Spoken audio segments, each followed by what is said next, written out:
Hi folks, welcome back to the Hoard. Quick video. Just setting up to get started for the day, and I figured I'd show you guys a little hack I did yesterday. You know, those of us who use extension cords and all occasionally cut them. I bought this over the weekend. He wanted $5 for it. I only gave him 3. It's a 50-foot long extension cord, and the reason why I only gave him 3 is it kind of had a nasty cut in it right about here. So just to show you guys what I did is I basically finished cutting it off, right, and then I spliced in this box. You know, like, oh yeah, look, a genius. No, nothing genius about it.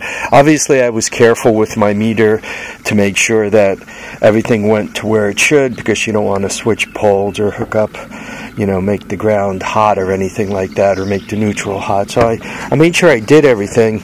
But then I took the other end of the cord and I continued it outward.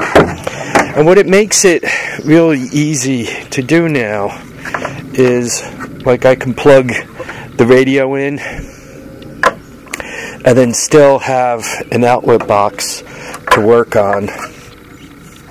It would have been, you know, Harvey's kind of cheap, right? So I didn't want to waste any of the cord, but it would have actually been handier if they cut it, you know, like a few foot away.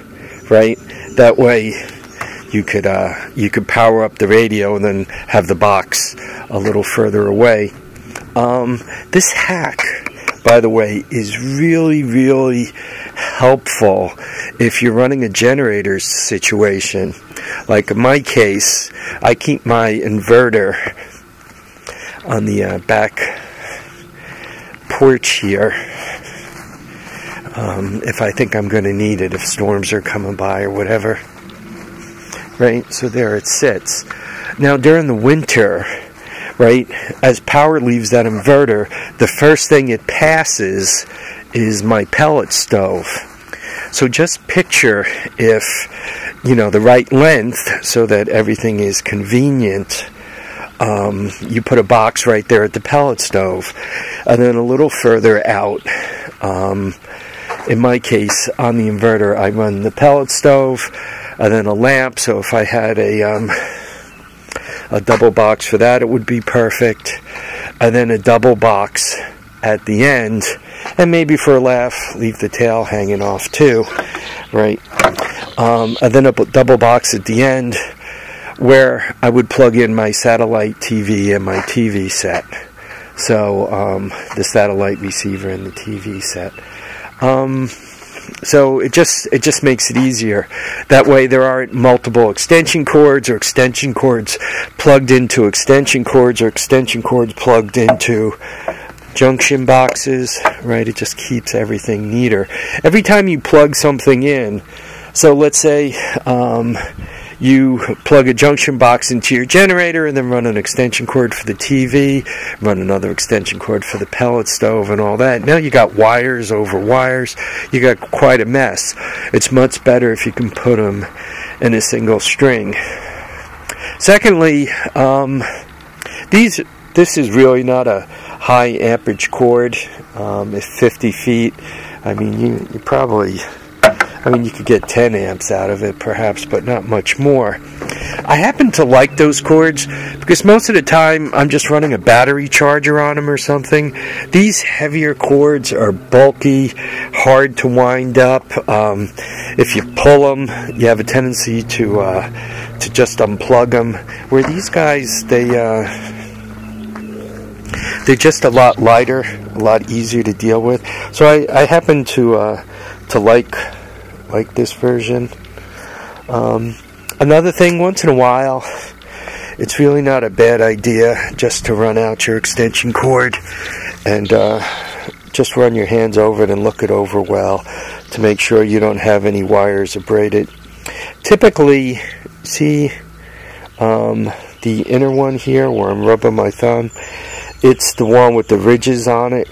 Obviously the center is ground, but normally the one with the ridges on it is that's normally the hot leg. Double check that before, just in case you get a cord from China and they do things a little differently, right? So in this case, once again, the one with the ridges here is the hot leg, and the one without the ridges is neutral, and obviously the center is ground. So obviously when you're playing with electricity, if you don't know what you're doing, just go out and buy a new extension cord. Don't screw with it, because it's not worthwhile dying because you're decided to mess with an extension cord. I also recommend try to keep your extension cords in decent shape. Keep the ground on them. So many people I think they live to tear the grounds off of them. That's all well and good until you get lit up. As an example, like this guy, notice the cord's not in use. And as a matter of fact, it's sitting right next to an outlet. Generally speaking, I don't like these type of plugs. I mean, this is an Eagle, it's a good one, but I don't like these. Normally, if I'm repairing an extension cord, I like these kind of plugs better. This is a Hobart. It just seems to grasp onto it better and all. Some of these clampy ones, I don't know, I just haven't had a lot of luck. I mean, if I could buy them for $1, I do, and I add them to the Hoard. But I prefer this this version of Hobart a lot more. Anyway, folks, I hope you find this hack helpful. It just makes life a little bit easier. It's a way of saving an extension cord, right? Bringing one back from the dead. I mean, these boxes are cheap. I don't know, $1.50, $2. The clamps, the whole bit, the plate, the outlet. I mean, let's say it costs you $5 to keep a cord alive and make it better.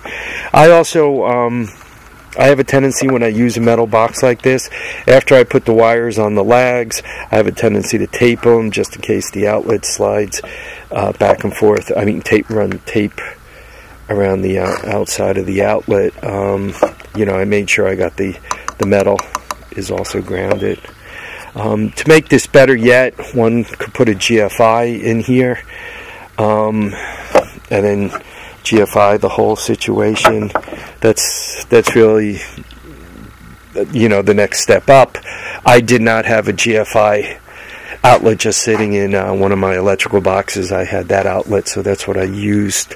So kind of most people who would consider repairing an extension cord, have a lot of this crap just floating around. I did. The box was new. I didn't just buy it for this situation, but I don't know. I must have got it, one of them 25-cent deals at the flea market. I had a whole box of these plastic covers. I don't know where they came from. They probably all came at once. And this outlet was on a big 4-inch plate. It was just the outlet on a plate.